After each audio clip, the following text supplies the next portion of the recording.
నాదో డమ్మ నా సోదో డమ్మ సోపి ఆ పాట పెట్టుకుని జిమ్ చేస్తుంటాను నేను. అంటే చాలా మందికి కొన్ని పాటలు వింటే ఎనర్జీ వస్తుంది, నాకు బుర్రకథ పాటలు వింటే ఎనర్జీ వస్తుంది.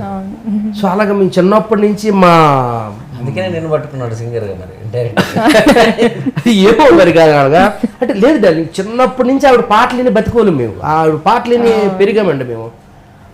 అలాంటిది మా గరివి లక్ష్మి గారిని ఈరోజు ప్రపంచవ్యాప్తంగా మీరు పరిచయం చేయడం మళ్ళీ నిజంగా appreciate you, thank you very much. Charan భయ్య, ఇప్పుడు ఆవిడ వాయిస్ని ఆవిడ పాటను ఆవిడ గాత్రాన్ని మామూలుగా సింగర్స్ పాడడం అనేది అసలు సింక్ అవ్వదు.